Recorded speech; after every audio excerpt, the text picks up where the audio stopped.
Karibisha Rais wa Afrika Kusini Mheshimiwa Cyril Ramaphosa kwenye ikulu jijini Nairobi. Rais Ramaphosa ambaye yupo hapa nchini kwa ziara ya siku mbili anatarajiwa kuzungumza ama kujadiliana kuhusu biashara na uchumi wa taifa hizo mbili. Hebu tupate jinsi Mheshimiwa Ramaphosa alivyokaribishwa hapa nchini na Rais William Samoei Ruto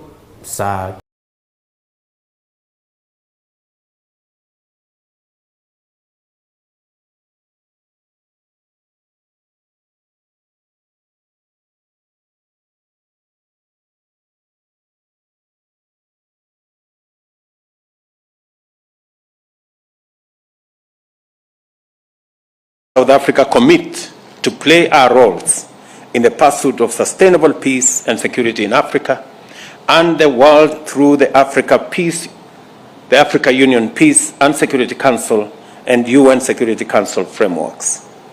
At the continental level, we laud the just concluded agreement between Ethiopia government and the Tigray People's Liberation Front, brokered by the Africa Union and mediated by President Olusegun Obasanjo and Uhuru Kenyatta and former Deputy President of South Africa, Phumzile Mlambo Ngcuka. We appeal to all parties to ensure the full and comprehensive implementation of the agreement. Kenya and South Africa recognize climate change as a definitive challenge of our time.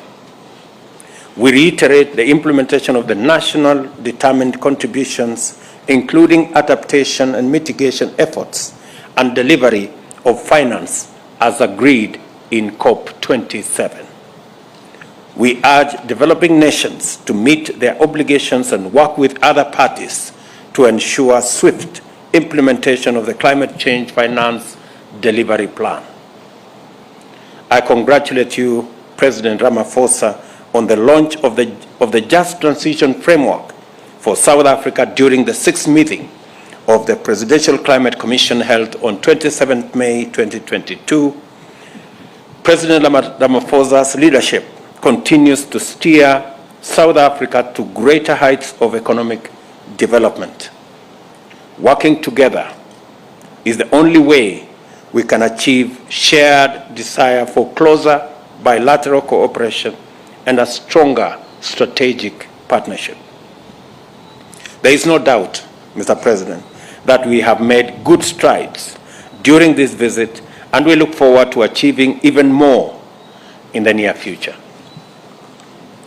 I thank you, Your Excellency, Mr. President, for the state visit and convey the best wishes of peace, stability to the government and the great people of South Africa.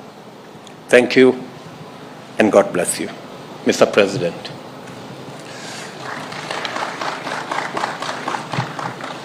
Your Excellency, Dr. William Ruto, President of the Republic of Kenya, members of your government and the delegation from South Africa, members of the media, and ladies and gentlemen, I'd like to start off by thanking you most sincerely for inviting me and my delegation to come on a state visit to Kenya.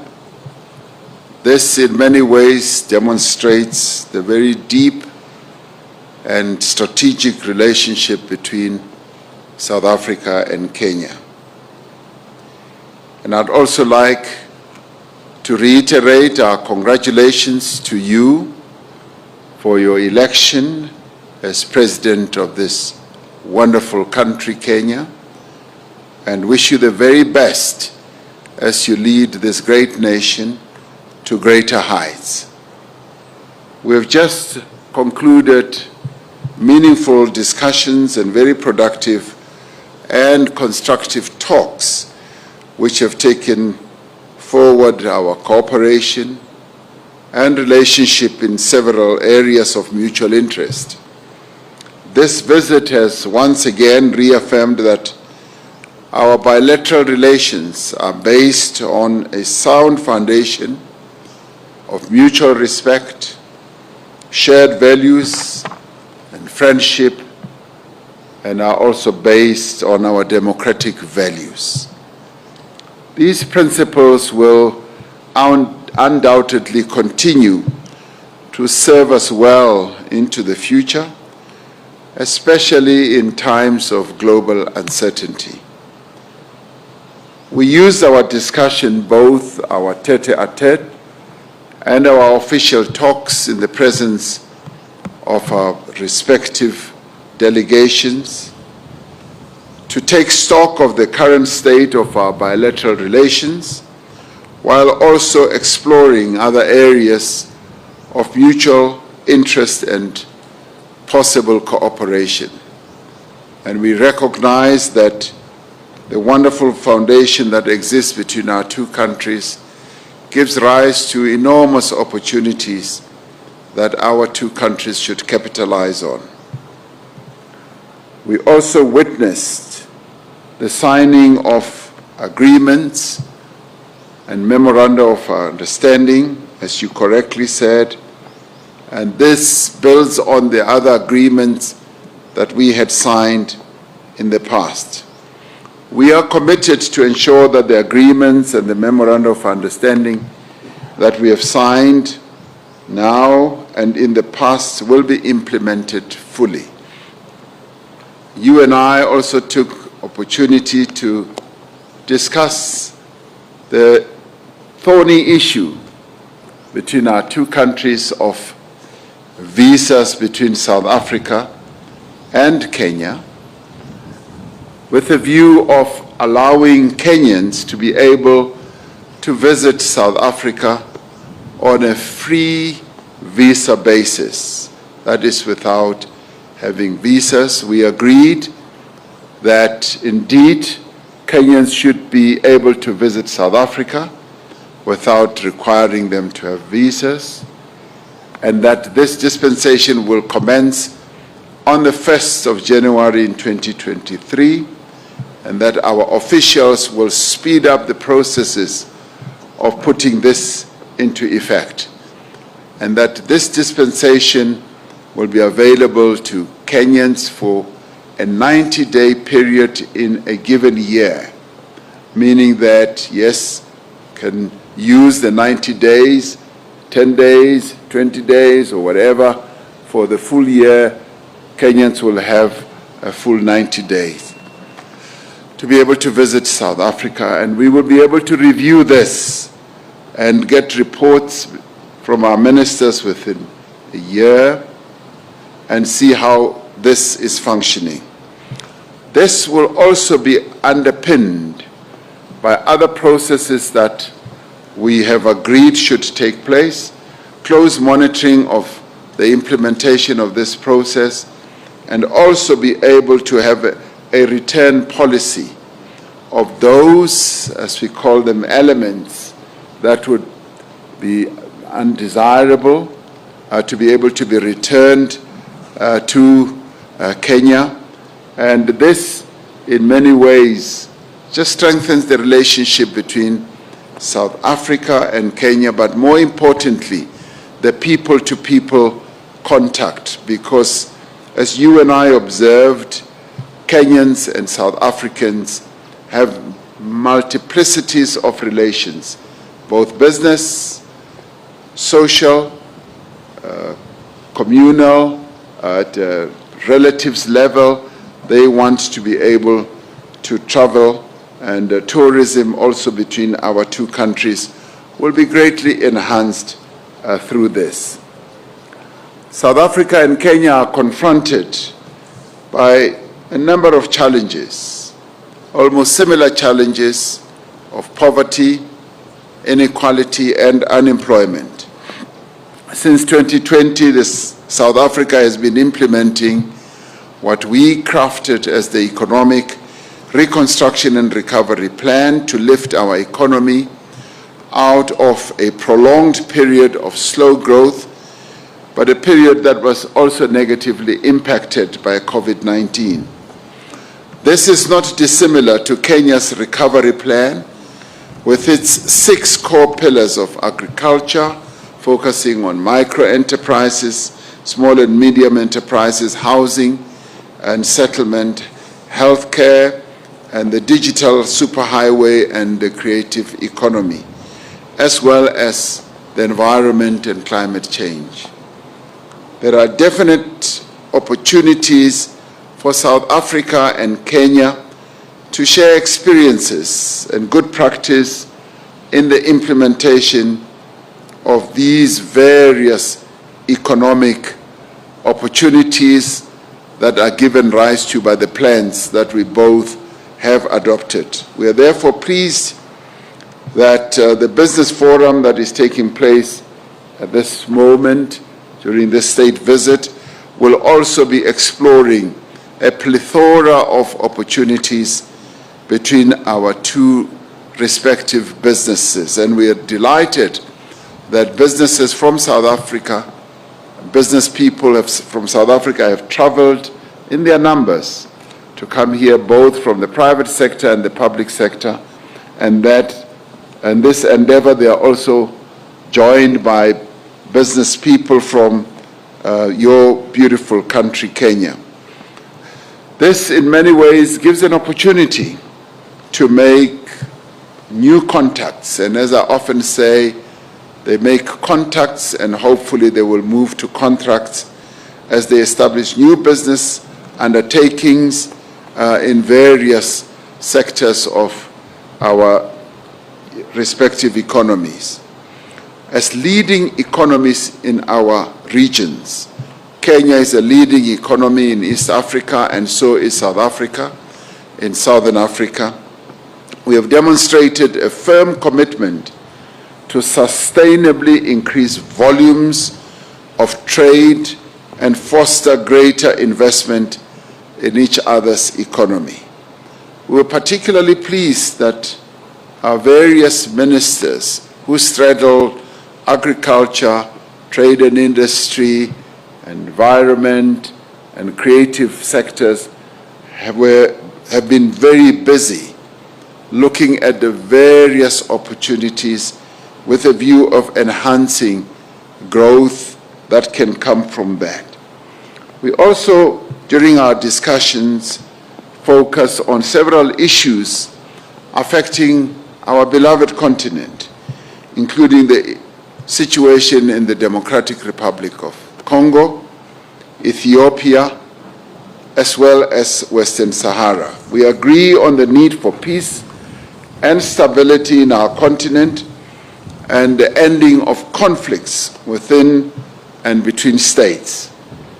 Besides destroying lives and livelihoods, these conflicts greatly retard progress in addressing important social and economic issues.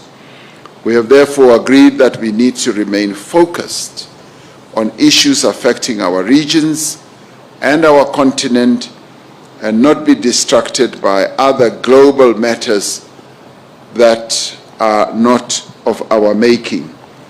We advocate for African solutions for African problems. We took time to thank you for the role that you have played as Kenya in helping to resolve the conflict in Ethiopia between the Ethiopian government and the Tigrayans by deploying former President Uhuru Kenyatta to be joined by former President Olusegun Obasanjo of Ethiopia and former Deputy President Phumzile Mlambo Ngcuka in fostering peace between the two belligerent parties. We were grateful that there was an understanding and a peace agreement that was reached, and we're glad that Kenya did play a very key role in enabling that to happen. And this lives up to having African solutions for African problems, because we have the necessary expertise, experience, the wisdom, as well as institutions and leaders who are able to help our continent to resolve problems affecting Africa. Kenya and South Africa share a common commitment to strengthen and capacitate the African Union to carry out its core mandate of social and economic development of the African people. We have called for global solidarity, fairness, and a rules-based international system, and the reinforcement of multilateralism, which Kenya and South Africa support greatly. And Kenya and South Africa are aligned on the need also to reform the United Nations system, in particular the United Nations Security Council and the transformation of institutions of global governance. You and I have just returned from COP27 in Sharm el-Sheikh in Egypt, where both of us and a number of African countries flew the African flag with regard to ensuring that there is a just transition, as many of our countries on the African continent are currently suffering a great deal from the ravages of climate change. As you correctly pointed out, the droughts that Kenya is experiencing now are unprecedented.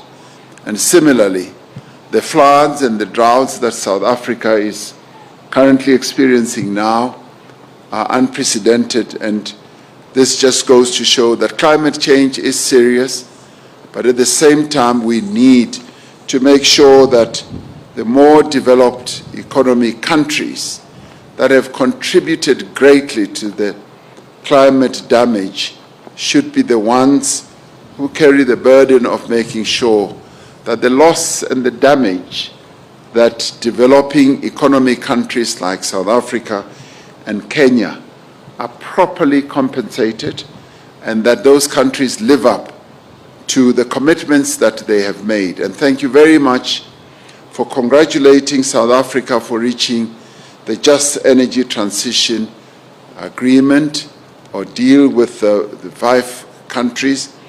But we also are firm in supporting similar deals to be reached with countries that are currently experiencing real great difficulties when it comes to climate change, countries like your own country, Kenya.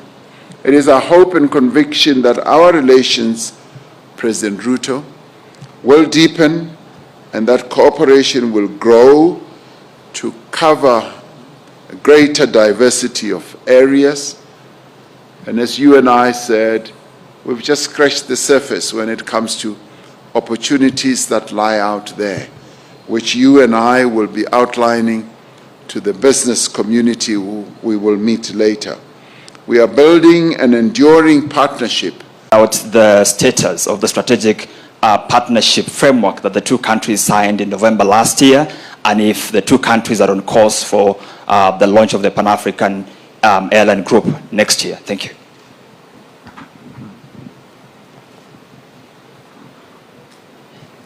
Next question.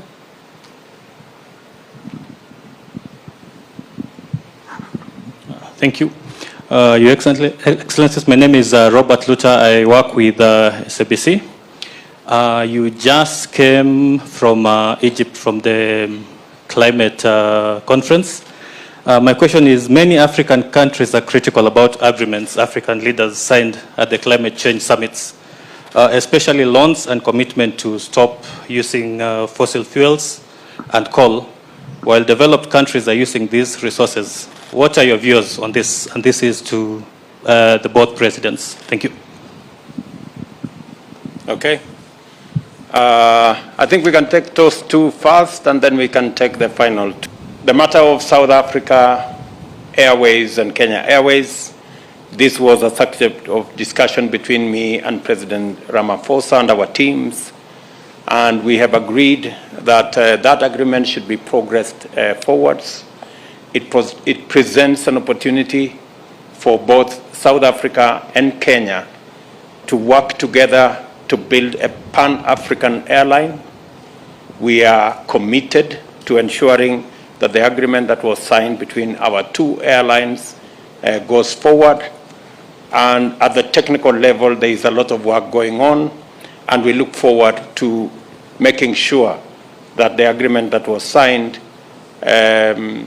eventually brings about a Pan-African airline. And on the subject of the agreements that was signed, I think specifically the agreements that were signed in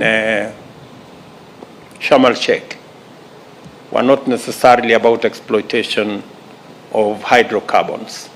I think these were green agreements on solar energy, on green hydrogen energy, on geothermal energy, wind and solar energy, progressing our desire to do the right thing. I know there is a conversation as to whether we should not be doing what the developing countries have done. They have exploited their hydrocarbon resources, whether we should not be doing ours. It is our belief that it is always the time to do the right thing. It is also our belief that two wrongs never add up to a right. So while we know the wrongs of the past, we can right them by doing the right thing now going into the future. And that is why South Africa is talking about just transition. And that's why Kenya is escalating our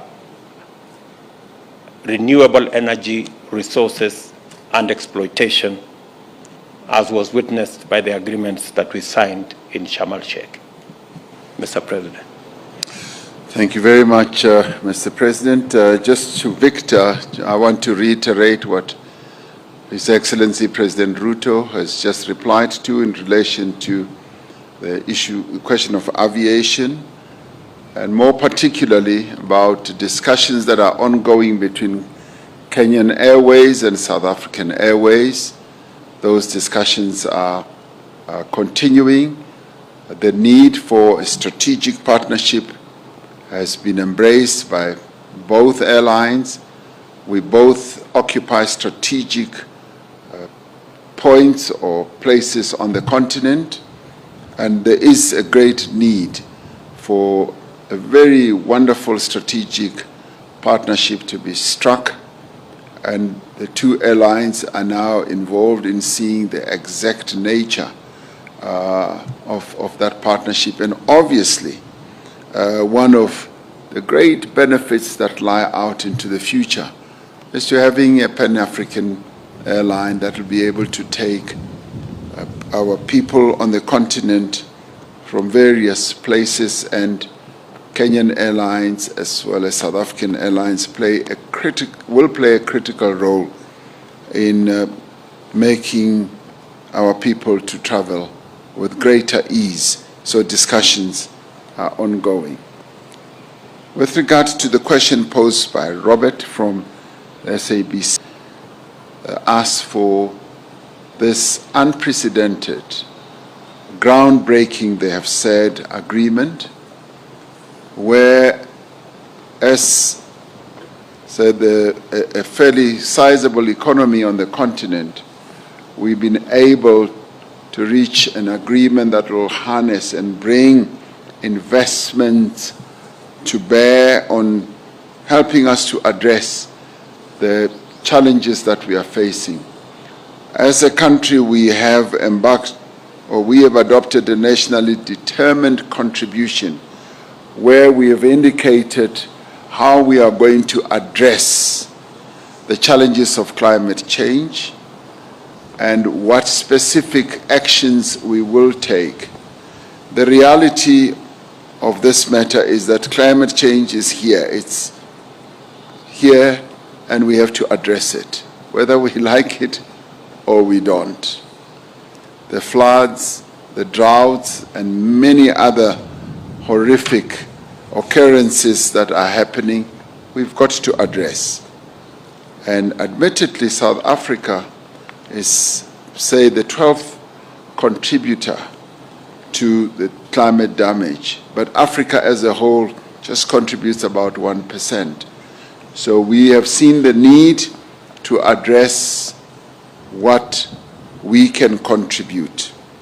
Now, we have fossil fuel based energy generators, and some of them have been generating electricity for years. One of those has just been retired, and it was not retired because we just wanted to do it. It had reached the end of its life, as it often happens with fossil fuel generated power stations. They reach the end of their lives, and it's our decision whether we want to be ahead of the curve or not and embark on new and renewable green energy sources. That's what we have chosen to do, ahead of us being compelled by the exigencies of the moment, that we should take proactive steps to begin to protect the work opportunities of people who work in those fossil fuel generators, as well as the communities that live nearby or affected communities. And it is in this regard that we have decided that we need to embark on clean energy transition, where we will look at a variety of renewable platforms. And in this case, we have come up with a business plan that is going to enable us to look at 3 specific areas: how we can generate electricity from a variety of sources. And as a country, we are committed to mixed energy source. There are retiring power stations that are coal-fired that we want to retrofit, to change, so that they embark on another journey, if you like we have done with one Komati, where we are retrofitting it so that it can have a new lease of life, but at the same time, we should be aware of the just transition, be able to ensure that working people are not left stranded and communities are not left stranded. And this is in line with our principle, which is leave no one behind. And indeed, there are other areas that we want to go into. Hydrogen sector beckons. It is calling us. It's a new economy. And this green economy or green process is offering us new opportunities. And we believed that through this agreement, we will be able to embark on new opportunities, new interventions, as well as move towards electric cars. South Africa is a very big motor vehicle manufacturer, and many countries, particularly in Europe, are already moving towards electric cars, and our plan is taking us in that direction. We do believe that it will be wrong for us just to remain tied to the old and trusted ways that we've always had, which are depleting, which are really running out of capability, whereas there's a new world, a new economy that is opening up. It has been said by others, President Ruto, that the jobs that could be lost in the fossil fuel energy generation could be easily replaced. One job could be replaced by up to 3 new jobs. And that is the direction that we are headed in. So this renewable energy offers us enormous opportunities in solar, in hydro, in wind, in hydrogen, and in a variety of ways. So we're saying that we should not be fearful. We should be brave enough, so long as the transition does not leave our people behind. Thank you. Thank you. The last 2 questions. Good day, Your Excellencies. My name is Mugelwa Hlachwayo from Reuters. My question is regarding the visa-free agreement. Does the return policy apply to citizens of both countries? And do you see this visa-free policy extending to other countries in the East African community?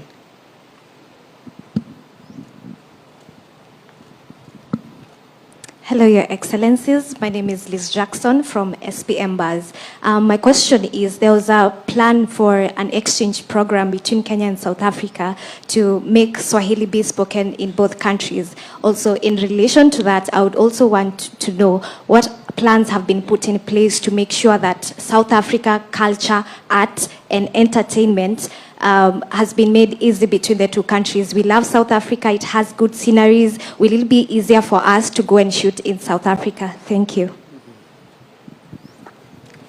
Thank you very much. Maybe I should begin there with Liz. Part of the agreements that we have signed today, part of the MOU that we've signed today is specifically to facilitate the art and creative industry to work together and to leverage on knowledge, to leverage on infrastructure, to leverage on all the facets of the creative industry, from film to cinema and to the whole of that scope between Kenya and South Africa.